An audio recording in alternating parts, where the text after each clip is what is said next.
not just radio, it's Rockland World Radio. RocklandWorldRadio.com.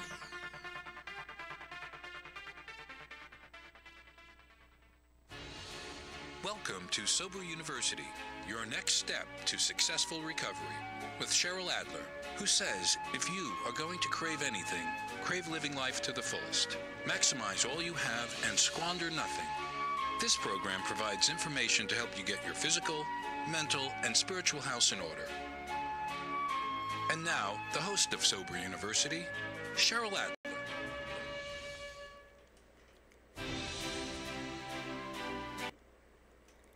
Good evening and welcome to the show. Back by popular demand is Bob Pargament from the Westchester Hypnosis Center with offices in Manhattan, Westchester, Connecticut, and right here in Rockland. Hi, Bob. Hi, Cheryl. You can reach Bob at his website, westchesterhypnosis.com, and you can call him at 1-800-675-7583. Please join us tonight in our chat room and call us with questions and comments. Our website is rocklandworldradio.com, and you can also call us at 353-2910, area code 845. Well, Bob, welcome back. Thank you for having me, Cheryl. It's always great to do a show with you. Since Bob and I work with people with a wide assortment of issues, we thought we would dialogue about how our work with people often complements one another. You have such a lovely shirt on tonight. Well, thank you. You have a beautiful boa, too. See how complimentary we are? Very complimentary.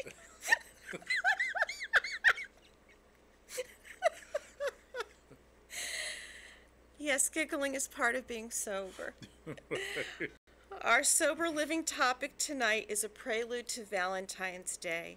Before exploring the complex nature of love relationships and what makes them so fulfilling or so very difficult and challenging, we really want to think about our own relationship with ourself and how does one appreciate and cultivate that relationship. Do you have any thoughts on that? I have one or two. Okay. I think it's very important that we learn to love ourselves before we can love anybody else. People often, I think, enter into relationships with the thought or the feeling that this is somehow going to complete them, which by definition means that they don't feel completely whole, integrated. Exactly. Right. And it is one of the great challenges, I think, in all relationships. The great therapist Harville Hendricks writes about that that imago, looking for somebody who's going to fulfill that other missing part of you, and sometimes as a result of that, not being motivated by the proper conscious reasons, I guess, we can sometimes gravitate towards people who are unhealthy for us, or seek to fulfill ourselves in some way that will never complete us. So you have to love yourself. It's really quite important. Yes, and for people who might even find loving themselves so foreign, maybe just to find some likable quality, maybe by doing some kind of a self-inventory, to think about, what are you good at, what do you enjoy, what do you appreciate about yourself? Yeah. I think that's exactly what people should do. And I know in the work that I do in hypnosis, people who often come to me feeling, inadequate, or even, on the other end of the extreme, maybe feeling some sort of self-loathing, or often missing, wonderful qualities that they have within themselves, and wonderful accomplishments that I try to reference in hypnosis, because, there are always accomplishments that we can find within ourselves, and always attributes that are there, that we may tend to negate, in a self-deprecating, self-negating way, but they're really very important. Sometimes a seemingly small accomplishment in your own mind really has had a much more pivotal impact upon your development of self. Can be a great school grade that you got, an award of some sort, a sports competition that you succeeded at. So you want to really be able to own what you've done, with not with arrogance, but with humility, but to be able to say, this is something that I'm good at, I'm capable of doing this, I can strive for more, but this is certainly a very important part of who I am. Right. I mean, just to tell yourself, I'm lovable, or I'm a great person is not really concrete enough. I mean, Right. it's too abstract, I think, for the average individual. But tying it into something that's very specific, and I bring those elements once again into the hypnotic process of somebody's coming to me for greater self-confidence, which is essentially, meaning trusting in themselves and in fact possibly loving themselves more. I want to give them very specific, tangible, real references in their lives. I'm always asking them, about to to um, to look within and see if they can recall some of these things. There's always something there, even on the most basic human levels. We are essentially survivors as creatures who really do our best to survive. That's admirable in and of itself. As For children, sure. as babies, we learn to, stand up on our own. We learn to take those first steps on our own. We learn to speak, largely on our own. We're accomplishing things that we can be proud of, even in the most seemingly empty life. There are wonderful things that we've done that have forwarded us in life and given us self-confidence and something to love. Absolutely. And I think we want to encourage people to connect more to themselves by spending more time alone. Not always, as much as we value relationships and being in community with others, there's such a wealth of greatness within each person that may go dormant because nobody's giving themselves a chance to tap into those things by taking a walk. Some of my best writing was done while I was walking. My best ideas came from just sitting quietly with myself. Sure. So I want to encourage our listeners to take that seriously, that there's a difference between isolating from others and really truly appreciating your own company. Yeah, in some ways, when you're at one with yourself like that, as you just described, and connecting to that inspiration, in some ways that's almost the most perfect love. It really is. I know it sounds narcissistic at first blush, but it really is a feeling of completion within yourself. You could be content with yourself and be comfortable in your own skin and not be afraid to be in your own company, where you might develop a desire for music lessons, or decide you want to write poetry or take singing lessons, or whatever that thing is that was hidden from you. It may come to you in that quietude.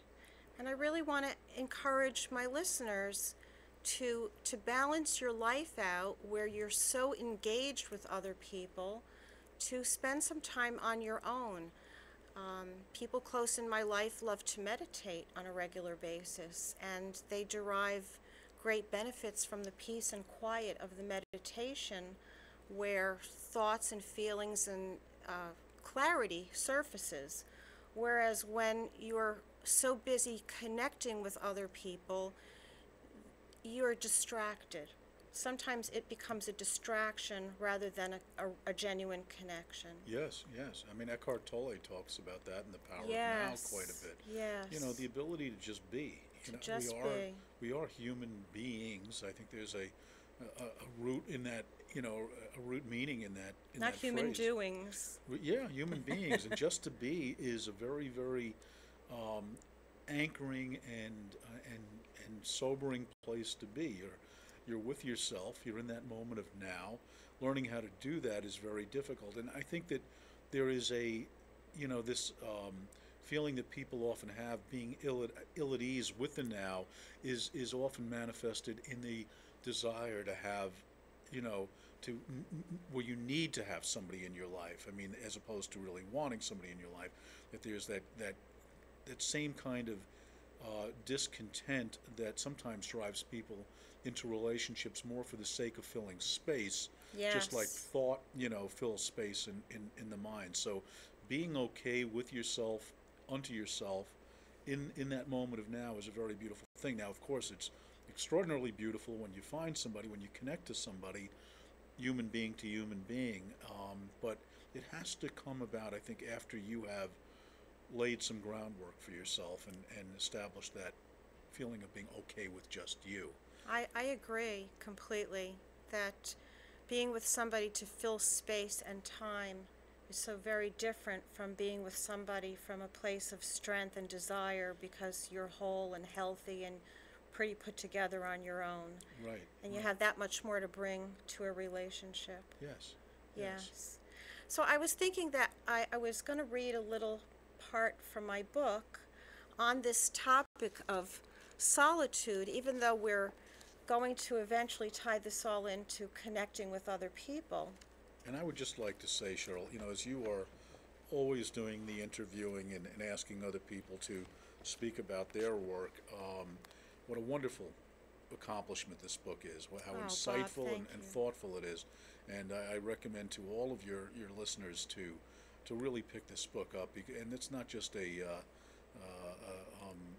promotion. That is really, I've read this book and it is absolutely thoughtful and critical, I think, really for people in this day and age to find deeper ways of being, to soothe the spirit, to connect to their lives. And without further ado, please go ahead and read them. Oh no, I was just eating that up. Thank you so much. We really appreciate that. Sure.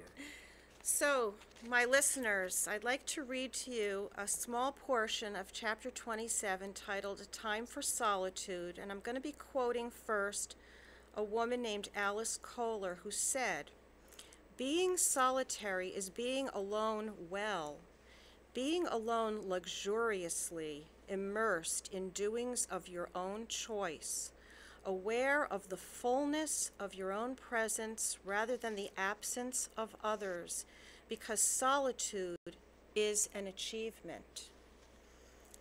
That's Alice Kohler, and this is Cheryl Adler speaking. In general, the addict is an isolator who might put on a social facade but is frightened by genuine intimacy. Isolation may mean avoidance of closeness with others. However, solitude can be self-fortifying.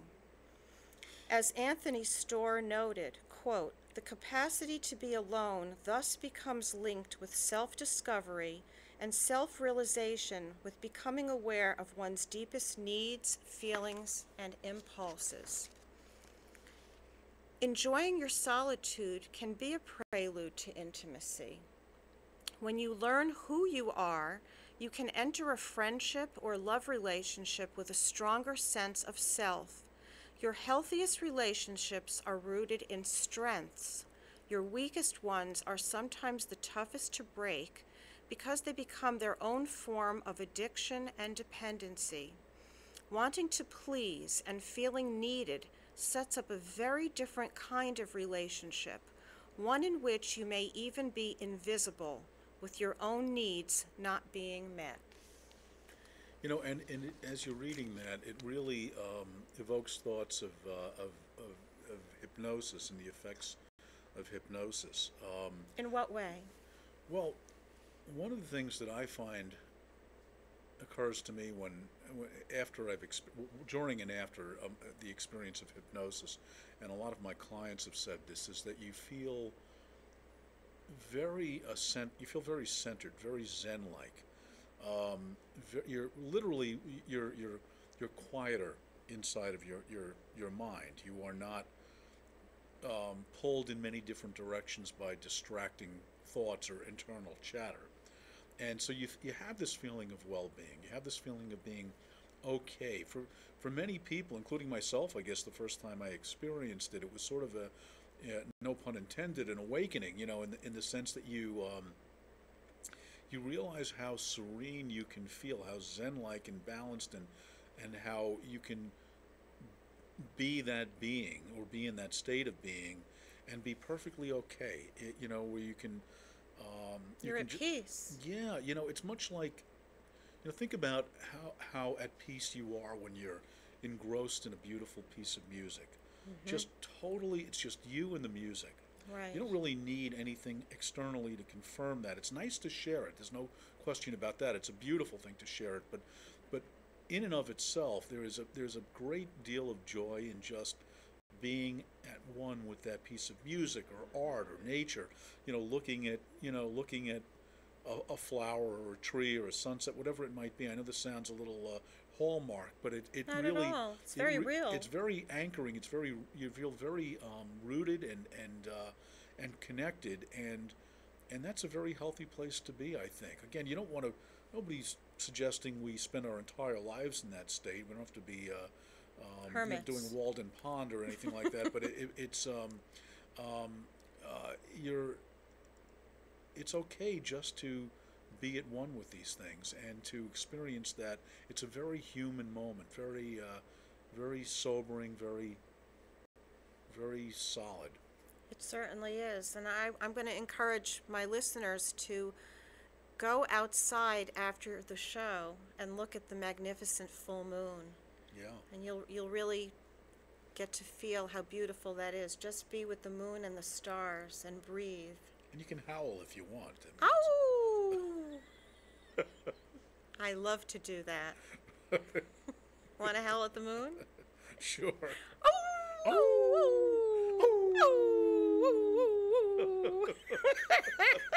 Welcome to the Howling Wolf Radio Show. So I think that we could segue into talking about how do we differentiate a healthy relationship from a not so healthy relationship. And in addiction lingo, I think a lot of people would call that a codependent relationship. Right. How can we distinguish it? I think that might be one you might better answer than I. How would you distinguish that? I mean, how does one identify when they're in a relationship that they are indeed codependent? Can they do that on their own? Can the average person who engages in codependency know that they're in that state, or does that really require external identification by somebody like yourself who'd say to that person, you're codependent? How does that work? That's a good question. I think it's probably a tool that one can be taught just through awareness, through the description of what exactly takes place in a relationship. And if you are so merged with another person that you don't know where you start and they begin and they end and where you end, it's just what we call enmeshed or merged or, just excessively too much, so that you become lost in the stew. You're not able to stand on your own. Whereas a healthier relationship would be two people who can stand firmly on the ground and know who they are, and they have both strengths and weaknesses, but they're not bonded around the weakness. So what are the symptoms of that kind of dysfunctionality? What do you see? Is it somebody who is engaged in a relationship and feels that they can't function without that person, that they Pretty fall apart much. when that person is gone? Or Yes. Is that what typically shows up in a codependency? I think it's perhaps excessive neediness. It's hard to tolerate aloneness for too long. There's a discomfort without the other person. I think that those would be some of the more clear identifiers. Of course, there are more subtle ones, and it depends on the relationship and who's coming in and talking about their love life. Mm-hmm. So some people are very comfortable living that way, and who are we to say Sure. stop doing that? Sure. If it's a comfortable shoe, don't take it off. Right.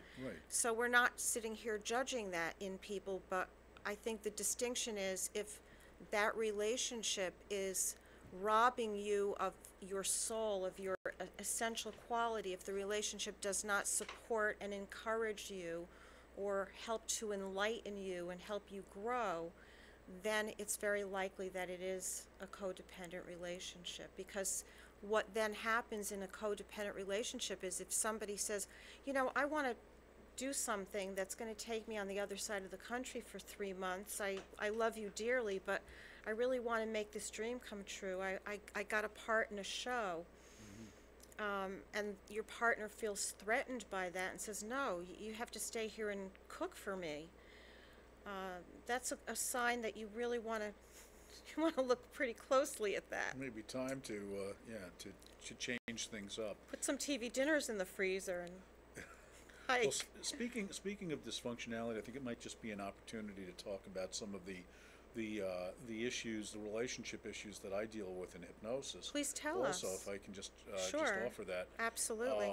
I have dealt with issues of jealousy, of people wanting to forget a previous lover or incident within that relationship, to feel more secure, to feel more romantic. There's, hypnosis can be very helpful. Sometimes, sexually inhibiting feelings, inability to achieve orgasm, let's say, can be part of a pattern in the that arises from the subconscious, and hypnosis can help with that as well. There really are quite a few issues that hypnosis can benefit, in terms of those subconscious things that show up sometimes, and they're very common. They're very common. It's, I think, one of the things that I've learned from doing this work is to realize how universal some of these issues are in people. That this is, if you're listening to this and you can identify with one of those points, and there are many others that hypnosis deals with, don't think you're alone. There are a lot of people who have experienced exactly the same thing. I think that's a very important point, and I want to emphasize that. You are not alone, and don't be shy. Call Bob, call me, let us know what your struggle is, because you're not alone. Right. It's happening to so many people, and these are very human feelings. The feeling of jealousy or not being able to let go of something. And not to patronize here, I'm really not, but I really do, again, want to, support you, Cheryl, in terms of your amazing demeanor. You really do have I have spoken with many therapists. Very few of them have the very human qualities that you bring to this process. Not that we've done therapy before, we haven't, but as a friend and somebody that I know, I just really know your depth and your empathy and your intuition and all of these amazing qualities that make you a top shelf therapist. And Thank you, Bob. it's really just for anybody who's listening out there and wants the best of the best, Cheryl Adler is that person. Again, that's not to, it's something I've told to many other people outside of the radio context, and you're pretty special. So I'm very grateful for that comment. Thank you so much. I mean that. I felt that. Thank you. And I could say the same for you. You are a fantastic hypnotist. We're going to rename the show The Mutual Admiration Yes, Hour, we could but certainly do that. I think we are, I cannot believe, running out of time. How Wow. did that happen? That's what happens when you're having a good time and a good show. That's right. I think one of the things I would like to emphasize about relationships, that what sets apart a really good, loving relationship is the element of trust. And I think that if we don't have trust as a foundation, it's very hard to build anything above that. Would you Yes. agree? Yes, I do. Yeah, sure. I think that's the foundation on which it's all built. It's a Yes. pretty key ingredient. Yeah. Very And that's important. not so easy to achieve, if there's a fundamental imprint underneath that, stems from an early time in one's life that, that taught that person not to trust. It carries forward unless something is done, in the process of introspection, that process of being alone and looking at that, or talking to somebody, a good therapist who can help with that, and even, again, hypnosis can help with these things as well. Absolutely. So it's very critical to the success or lack thereof Yes. of relationship. Yeah, Yes. trust is quite fundamental. I just would like to make sure that Is there anybody in the chat room who has any comments? It's too quiet out there. I guess you're watching the full moon already. Well, we're getting to the end of the show. I'm wondering if there are any other topics or comments we want to contribute before we close for tonight. Oh gosh, we covered a lot of ground We in did. This short time. I know what I wanted to, if it's okay, I just want to add that whether you're in or out of a relationship, it's always important to practice self-care, to really think about what you need to take care of yourself. You might need to sleep, you might need to watch what you're eating, staying warm and comfortable, creature comforts, getting enough mental stimulation. I think it's important to really do an inventory of what it is you need to do to take very, very good care of yourself. Well, I try to fill my life with as much mental stimulation as I can. There's so much out there that can fill that space. One of my new discoveries is Words with Friends, and boy, have I been You've been mentally good. stimulating myself with that game to some degree of success, sometimes not so great. And very gifted at it, I might say, for Right. sure. We haven't played yet. I'm ready for the challenge.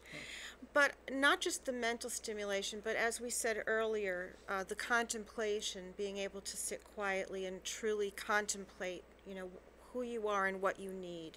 Yes. And that should not just happen once, but happen frequently. I think we all need to be in a constant inventory. Well, I like that quote that we were discussing earlier. I'm not quite sure who the source of the quote yes. is. A life unexamined is not worth living, and I think Yes. that's very true. I think we have to learn about ourselves, and sometimes it's uncomfortable, sometimes it's even a little frightening, but doing that really fleshes out the experience, I think, Do it anyway. of being alive. Yeah. You know what? Do it in spite of your fear. Yeah. Examine your life and find out what is true for you. Yeah. And I think that's a good note to leave on, Yes. is find out what is true for you and live your truth. Very, very well said. Okay, well, I want to thank my producer for the evening, Jesse, who Thank you, Jesse. has made it possible for us to be here tonight. And it's all the time we have for now. One more time, I'd like to encourage you to give Bob Pargament a call at his 800 number, which is 1-800-675-7583, or visit him at his website, westchesterhypnosis.com. He has offices everywhere, including Rockland. So, and that would be Manhattan, Connecticut, and Westchester. Have I told you about the one I'm opening up with Newt Gingrich on the moon? No. Yes, that's coming up very soon. Wow, fantastic. The oxygen's a little precious up there, but it's going to be a great place to do hypnosis, I'm sure. You'll be intergalactical at some point. Lunar hypnosis. Lunar hypnosis. Okay, and don't forget that you can reach me here at my home away from home, rocklandworldradio.com, my personal website, soberuniversity.com, and my office number, 845-358-4652. Please join us next week on Valentine's Eve when Dr. Frederick Drobin demystifies the imago and helps us find the love we desire. So that'll be part 2 of tonight. Remember, if you're going to crave anything, crave living life to the fullest, maximize all you have, and squander nothing.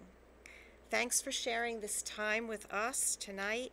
See you next week. Good night. Good night.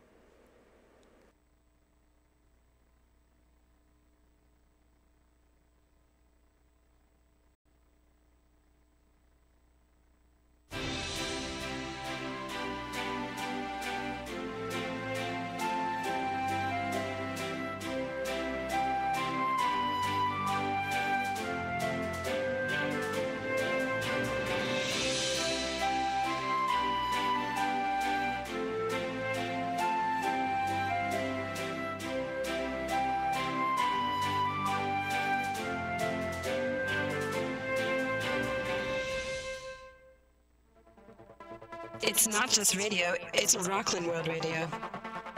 RocklandWorldRadio.com.